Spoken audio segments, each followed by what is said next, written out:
Good morning Vanshita, Vaishali. So today हम start करते हैं जो चल रहा है matrix solution of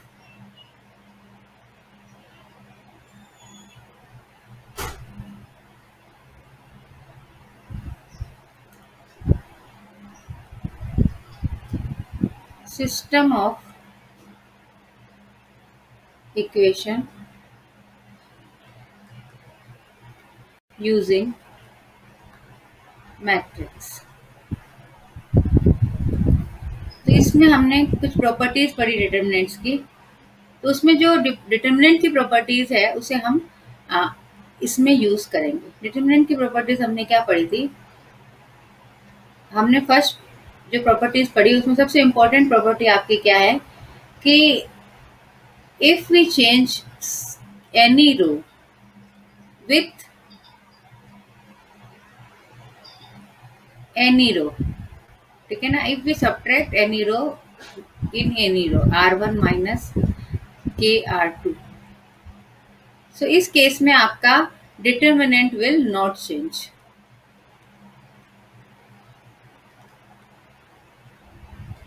will not change, ठीक है ना। रो ऑपरेशंस करने से या फिर कॉलम ऑपरेशन आप करें C1 में से कोई भी कॉलम आप सब्ट्रैक्ट कर दें, तब भी आपका डिटर्मिनेंट चेंज नहीं होगा, ठीक है। कोई भी आप रो ले लीजिए, कोई भी कॉलम ले लीजिए, आपस में सब्ट्रैक्ट कीजिए किसी नंबर से मल्टीप्लाई करके, तो ये चेंज नहीं होता है। तो ये प्रॉपर्टी आपकी बड़ी काम की है और इस प्रॉपर्टी से हम सिस्टम ऑफ इक्वेशन को सॉल्व कर सकते हैं।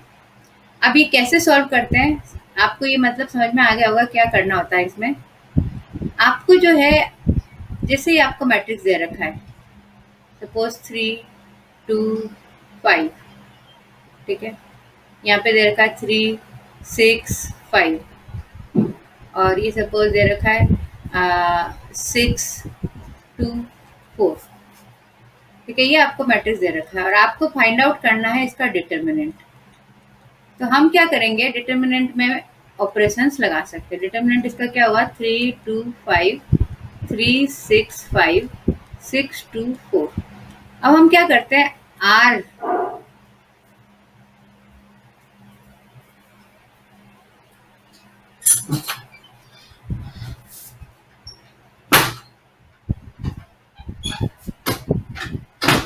Just a minute.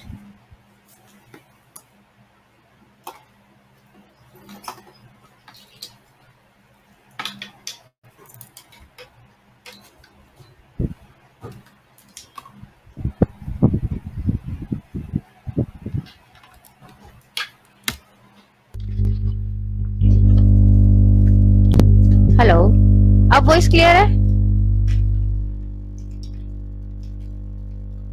अभी भी क्लियर नहीं है? एक सेकेंड।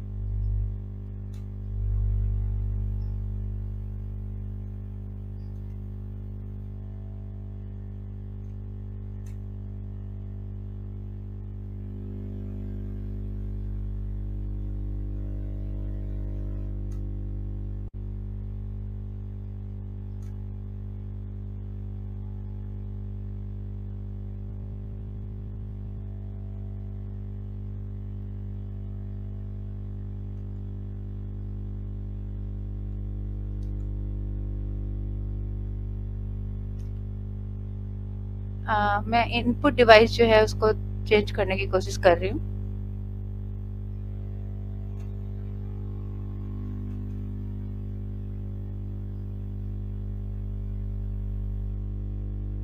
आई थिंक अब तो आवाज क्लियर आनी चाहिए। माइक्रोफोन यूज नहीं कर रहा है ये। Just a minute.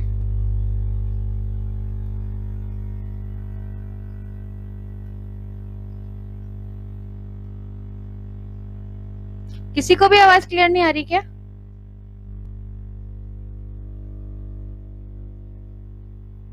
आ रही है ना, तो फिर वो नेटवर्क का इश्यू होगा।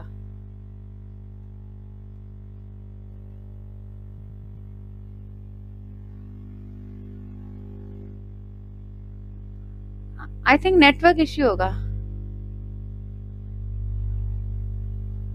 क्योंकि अब तो मैंने माइक्रोफोन यूज कर लिया है और ये माइक्रोफोन यूज कर रहा होगा आई थिंक। अच्छा, मैं सेटिंग पे जाके देख लेती हूँ उसकी सेटिंग पे कि वो माइक्रोफोन यूज कर रहा है या नहीं कर रहा है। Just a minute.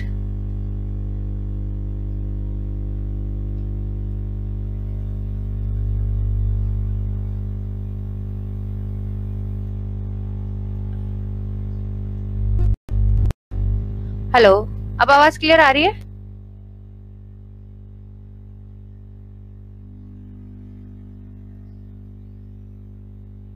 अब आवाज क्लियर आ रही है? हेलो,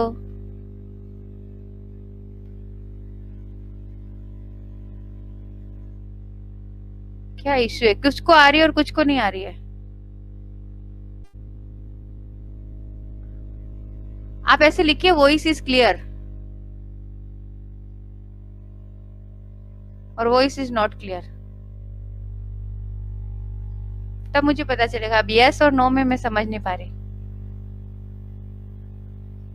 ओके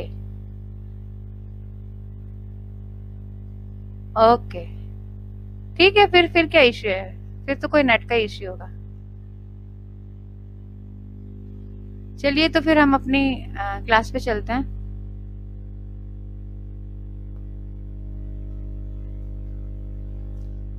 सो मैं यहाँ पे थी।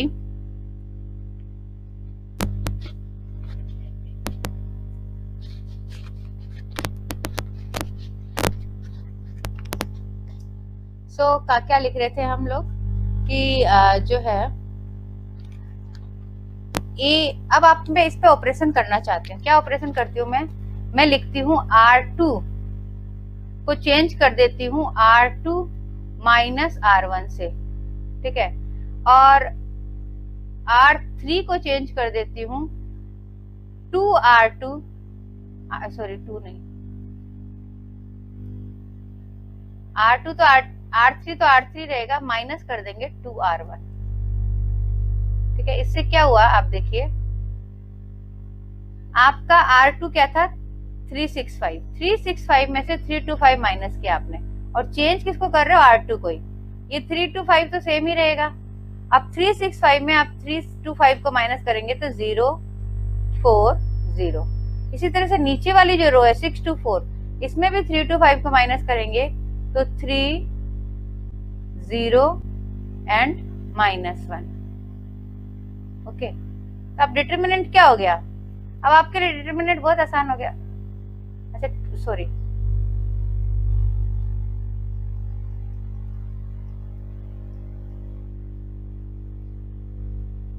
आपने 2R1 किया ना, तो 2 से मल्टीप्लाई करके किया तो 0 और फिर 2 2 जा 4 तो -2, 5 2 जा 10 तो -6। ओके, अब इसका डिटरमिनेंट बहुत आसान हो गया। क्या करना है आपको? डिटरमिनेंट क्या हो गया? 3 4 -6 0 -2। अब वो भी -2 0 का भी कोई मतलब नहीं, बस इसका आएगा, तो ये आपका क्या आ जाएगा? कितना आ जाएगा आपका? 6 4 जा 24 और 24 into 3, ठीक है ना, -24 into 3, तो ये आपका हो जाएगा 4 3 जा 12, 1 3 2 जा 6 and 7। तो ये आप जो इतनी बड़ी कैलकुलेशन थी, इसको इतना आसान बना दिया। कैसे? 2 जीरो क्रिएट करके। तो ये 2 जीरो क्रिएट करने वाला जो चीज है, ये आपको सीखना पड़ेगा। क्या करते हैं कि इसके कोएफिशिएंट इसको देखते हैं, दोनों सेम है तो सीधे सब्ट्रैक्ट कर देते हैं। अब ये 6 था और ये 3 था, तो ये इसका डबल था, तो हमने इसको 2 से मल्टीप्लाई करके सब्ट्रैक्ट कर दिया, ठीक है। तो इस तरह से ट्रिक लगा के हम जो है सिंप्लीफाई कर देते हैं चीजों को। ओके, और डिटरमिनेंट को जो है हम बहुत ही आसान कर देते हैं। तो ये मैंने बताया कि किस तरह से हम डिटरमिनेंट को स्मॉल करते हैं, ठीक है। ये ऑपरेशंस लगा के आप डिटरमिनेंट को स्मॉल कर सकते हो। साथ में कुछ कॉमन आ रहा है तो कॉमन भी ले सकते हो, और जरूरी नहीं है कि R2 माइनस R1 करो। R1 में आप कुछ फ्रैक्शन भी कर सकते हो। जैसे कि अगर सपोज यहाँ पे 3 2 5 होता और यहाँ 1 2 3 होता, ठीक है ना, 3 6 और 9 होता सपोज। ठीक है, मैं थोड़ा इजी के लिए बता रही हूँ आपको, वैसे जरूरी नहीं 3 6 9 आपको हमेशा मिले, पर सपोज यहाँ पे 3 6 9 होता। अब आप सब्ट्रैक्ट कैसे करेंगे, तो आप क्या लिखेंगे, R2 माइनस 1/3 R1। अब आपको R1 को कुछ नहीं करना, R1 तो वही रहेगा 369, लेकिन आपका जो है R2 क्या हो जाएगा, R2 में आप इसको 3 से डिवाइड करके, यानी कि 1 2 3 से सब्ट्रैक्ट करेंगे, तो फाइनली ये जो रिजल्ट आएगा इसका, रिजल्ट क्या आएगा, 3 6 9 0 0 0। ठीक है, यहाँ नीचे सपोज कुछ भी है 4 2 5, तो रिजल्ट विल बी, बाकी तो आपने चेंज किया ही नहीं, आपने ये ऑपरेशन किया, तो इस ऑपरेशन का ये रिजल्ट होगा। ऑपरेशन को मैं इसमें ब्लू में कवर कर देती हूँ, ये ऑपरेशन, तो इस ऑपरेशन का ये रिजल्ट होगा।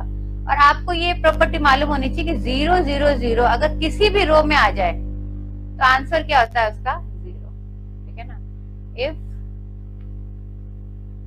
एनी रो और column is 0, then value of determinant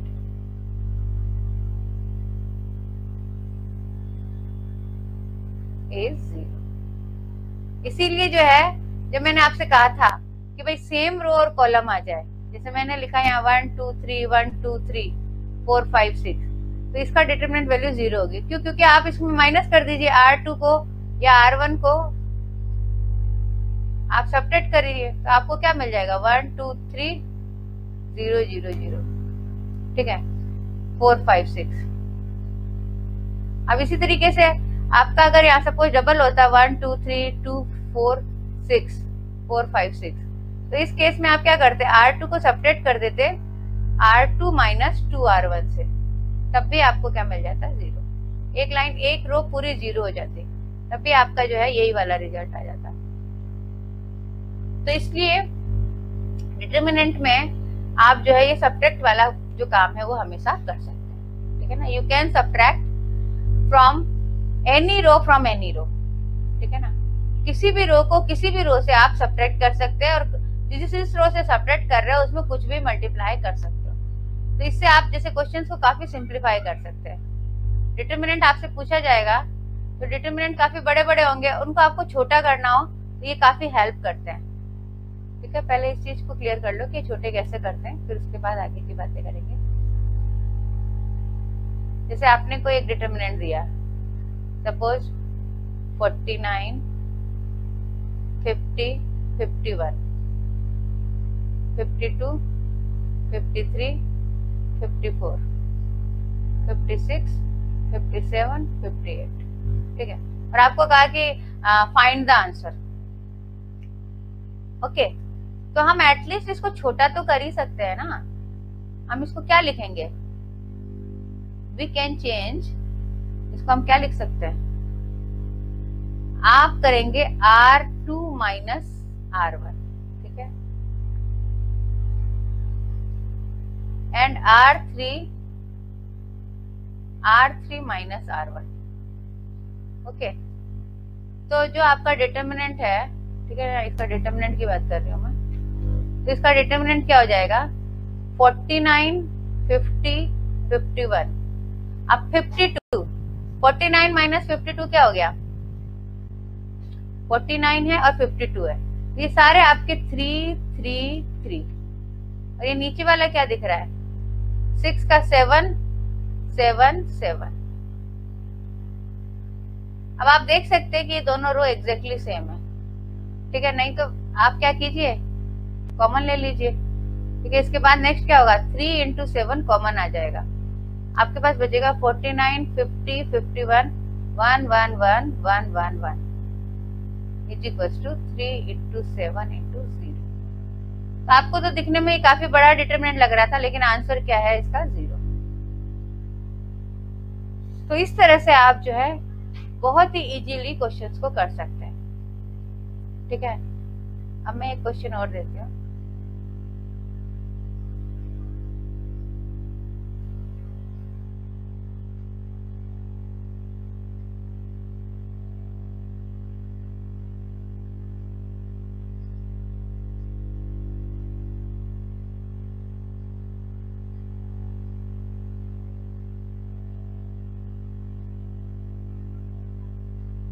बताइए आप लोग को अगर रो कॉलम ऑपरेशन समझ में आया तो आप ये कर सकते हैं।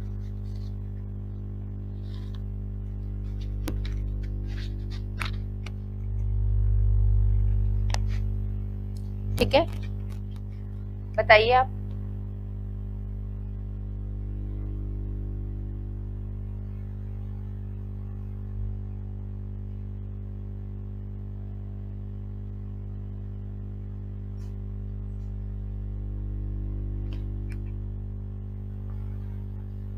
इसको आप क्या लिख सकते हैं?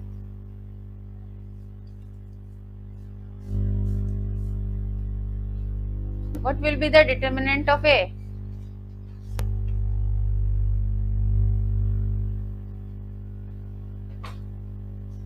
सॉल्व नहीं करना है, रो कॉलम ऑपरेशन लगाना है, रिड्यूस हो जाएगा ये।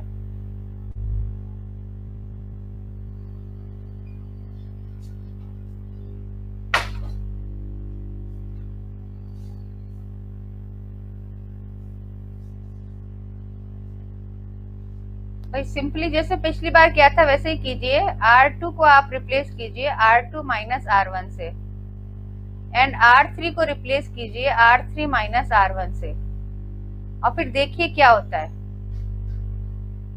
10, 11, 12, ये 3 है, ये भी 3 है, ये भी 3 है, और 16 में ये 6 है, ये 6 है, ये 6 है। ठीक है ना?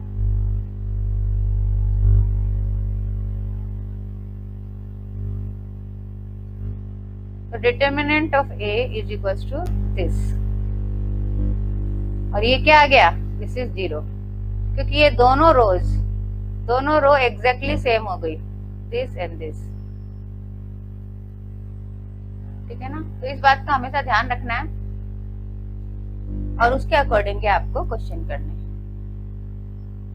ठीक है, तो ये आपकी एक बहुत ही अच्छी प्रॉपर्टी है जो बहुत काम आती है।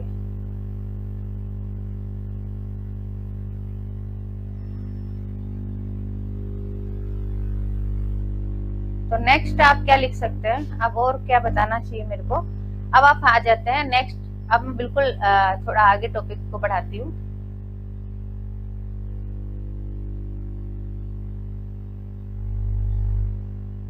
Homogeneous.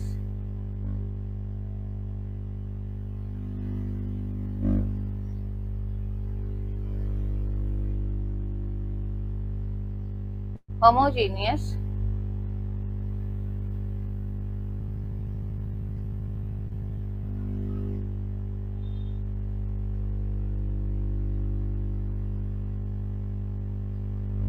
set of equation, homogeneous and non-homogeneous।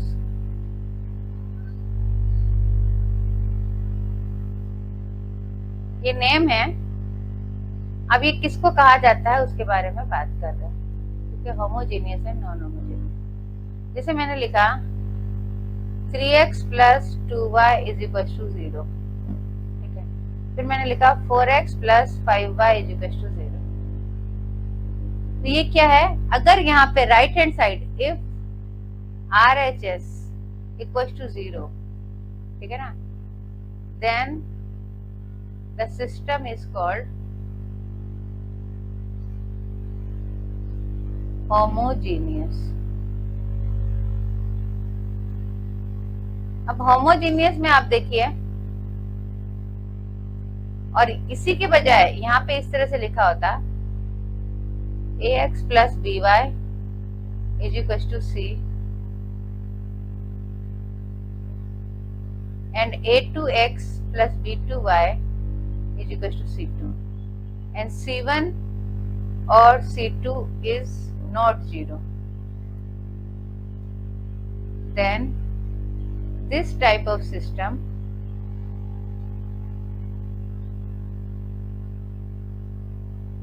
is called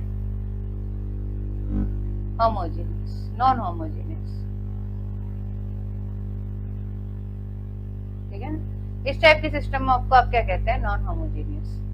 तो नॉन होमोजेनियस में आपका क्या होना चाहिए? नॉन होमोजेनियस में यहाँ पे ये इस तरह के कुछ कांस्टेंट आने चाहिए। जैसे मैंने एग्जांपल के लिए लिखा 2x plus 4y is equal to 5 या 6 ले लेते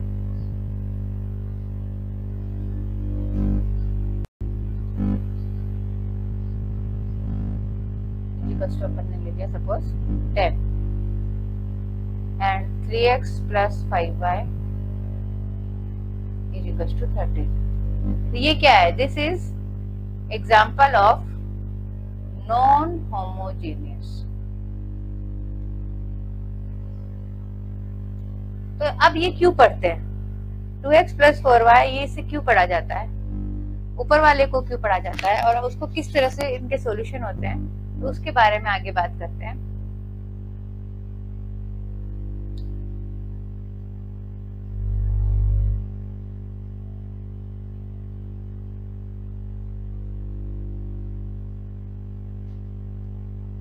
A set of equation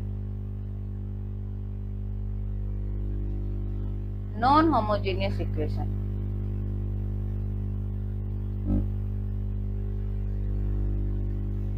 has unique solution if determinant of A is not 0। ठीक है ना?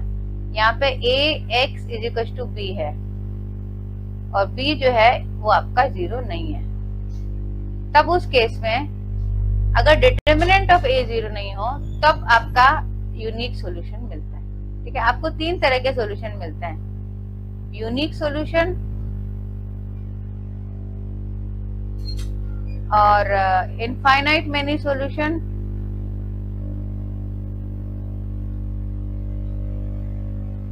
और थर्ड होता है आपका नो सॉल्यूशन।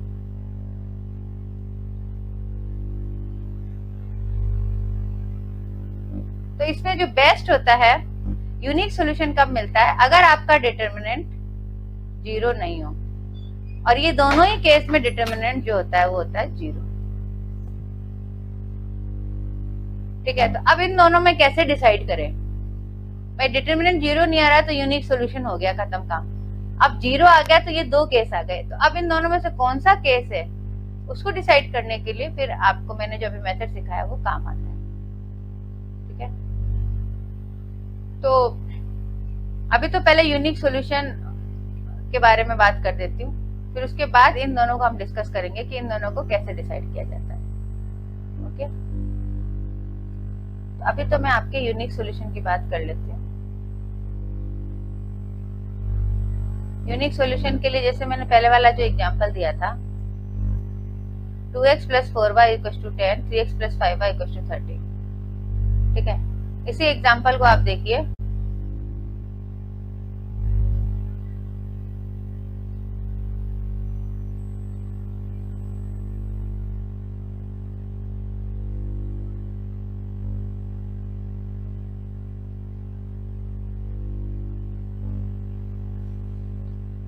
इसी एग्जांपल में आपका जो मैट्रिक्स बन रहा है 2 4 3 5। ठीक है, ये मैट्रिक्स है, फिर एक्स वाई है, फिर ये 10 13 है। तो अब आपका इसमें होमोजेनियस वाला केस चेक करना चाहते हैं हम, तो होमोजेनियस वाला केस, नॉन होमोजेनियस वाला केस है। अब ये जो है इसका डिटर्मिनेंट चेक कीजिए, डिटर्मिनेंट क्या आ रहा है? 10 माइनस 12। मतलब this equation, this set of equation has unique solution. ठीक है ना?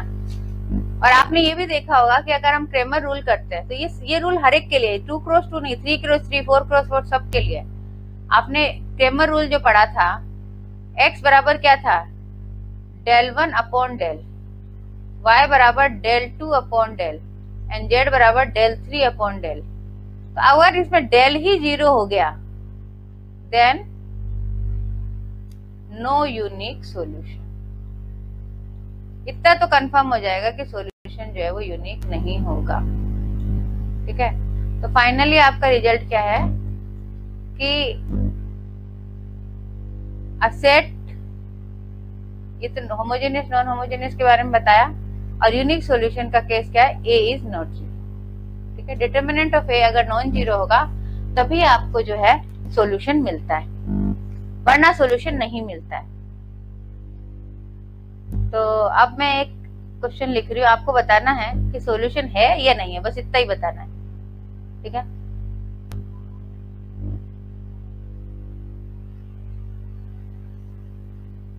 तो मैंने क्वेश्चन लिखा,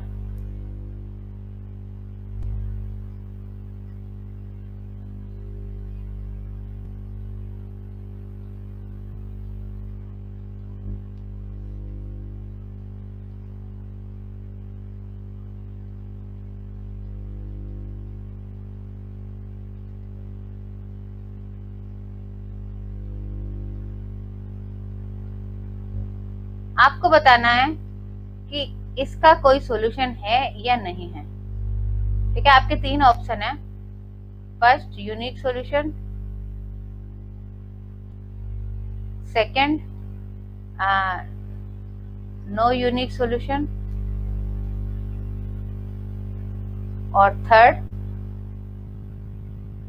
थर्ड का बस। अब इन दोनों में से कौन सा ऑप्शन सही है वो बताओ आप।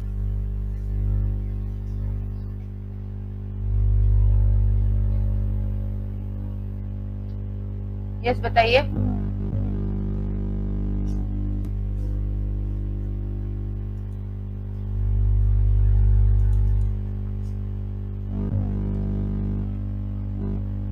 सबसे पहले तो आप ये मैट्रिक्स बना लेना डिटर्मिनेंट। इस डिटर्मिनेंट को आपको चेक करना है कि इसकी क्या वैल्यू आती है, वो इस आपका आंसर है। इस डिटर्मिनेंट को चेक कीजिए क्या वैल्यू आ रही है आपकी।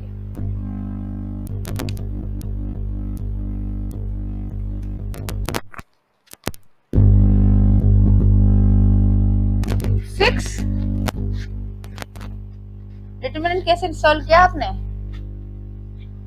6 तो नहीं आएगी।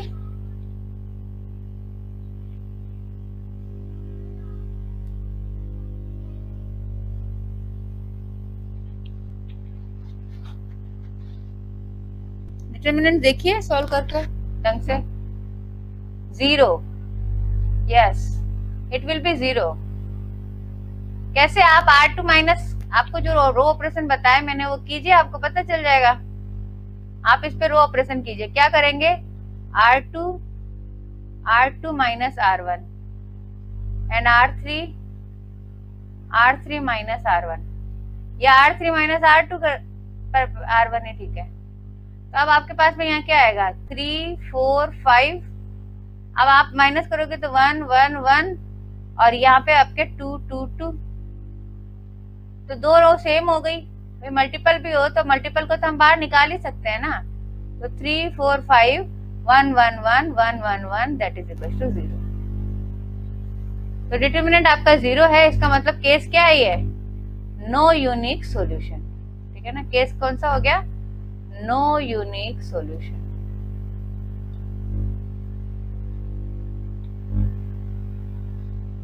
ओके,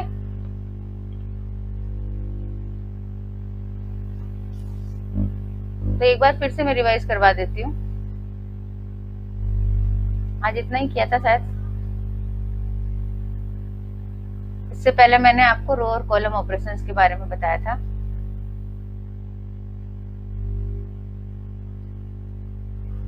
ठीक है ना, आप कोई भी रो और कॉलम का ऑपरेशन है, जैसे कोई भी है तो आप आराम से सब्ट्रैक्ट कर सकते हैं। R2 माइनस R1 और R3 माइनस 2R1। और आपको क्या जीरो क्रिएट करने होते हैं यहाँ, वो बाद में बताऊंगी क्या चीज है। और यहाँ आपने मैंने बताया था कि आप जैसे ये इतना बड़ा डिटर्मिनेंट आपको निकालना है तो सिंपली आप क्या करेंगे, ये रो ऑपरेशन लगाएंगे और इससे आपका डिटर्मिनेंट, दो रो सेम हो गई, दो कॉलम सेम हो गए, तो आपके जो है वो 0 हो जाएगा। ठीक है, इसी के 2 एग्जाम्पल बताए थे। फिर मैंने होमोजेनियस या नॉन होमोजेनियस की बात की थी। तो जब 0, 0 होता है तब उस केस में ये होमोजेनियस केस होता है। और मैं आपको एक इंटरेस्टिंग बात बता दूं कि the set of homogeneous equation,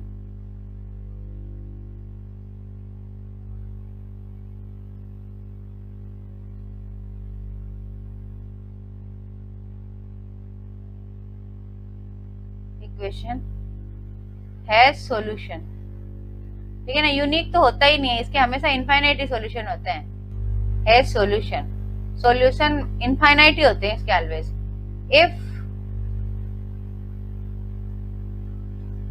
homogeneous set में डिटरमिनेंट 0 होता है तभी इसके सॉल्यूशन मिलते हैं, और वो सॉल्यूशन हमेशा किस टाइप के होते हैं? इनफाइनाइट ही होते हैं। इसके दो ही केस होते हैं, या तो नो सॉल्यूशन या इनफाइनाइट, अगर होमोजेनियस सेट हो। ठीक है, इसको फिर एग्जांपल से समझेंगे। और फिर हमने नॉन होमोजेनियस केस पढ़ा, तो नॉन होमोजेनियस केस में डिटरमिनेंट मस्ट नॉट बी 0। अगर डिटरमिनेंट 0 आ रहा है तो there is no unique solution. Unique solution नहीं होगा, ये तो कंफर्म है। अगर आपका डिटरमिनेंट नॉन 0 है तभी आपको यूनिक सॉल्यूशन मिलेगा, मतलब एक ऐसा पॉइंट मिलेगा जो दोनों इक्वेशन को सेटिस्फाई करता है। ठीक है ना। अगर हम लाइन से समझें तो ये दो लाइन है, ये एक पॉइंट पे क्रॉस तभी करेगी जब जो है इसका डिटरमिनेंट नॉन 0 है। डिटरमिनेंट 0 होने का मतलब ये लाइनें कैसी है? पैरेलल है। तो पैरेलल लाइन कभी भी नहीं मिलती, ये केस क्या बन जाता है? No solution. डिटरमिनेंट 0 होना ये बताता है कि दोनों लाइनें कैसी है? पैरेलल है। ठीक है। और इनफाइनाइट मेनी सॉल्यूशन का मतलब क्या होता है? दोनों लाइन एक दूसरे के ऊपर ही आ गई। ठीक है ना। अगर मैं लिखूं तो दोनों एग्जैक्टली सेम लाइन बनेगी। जैसे मैंने लिखा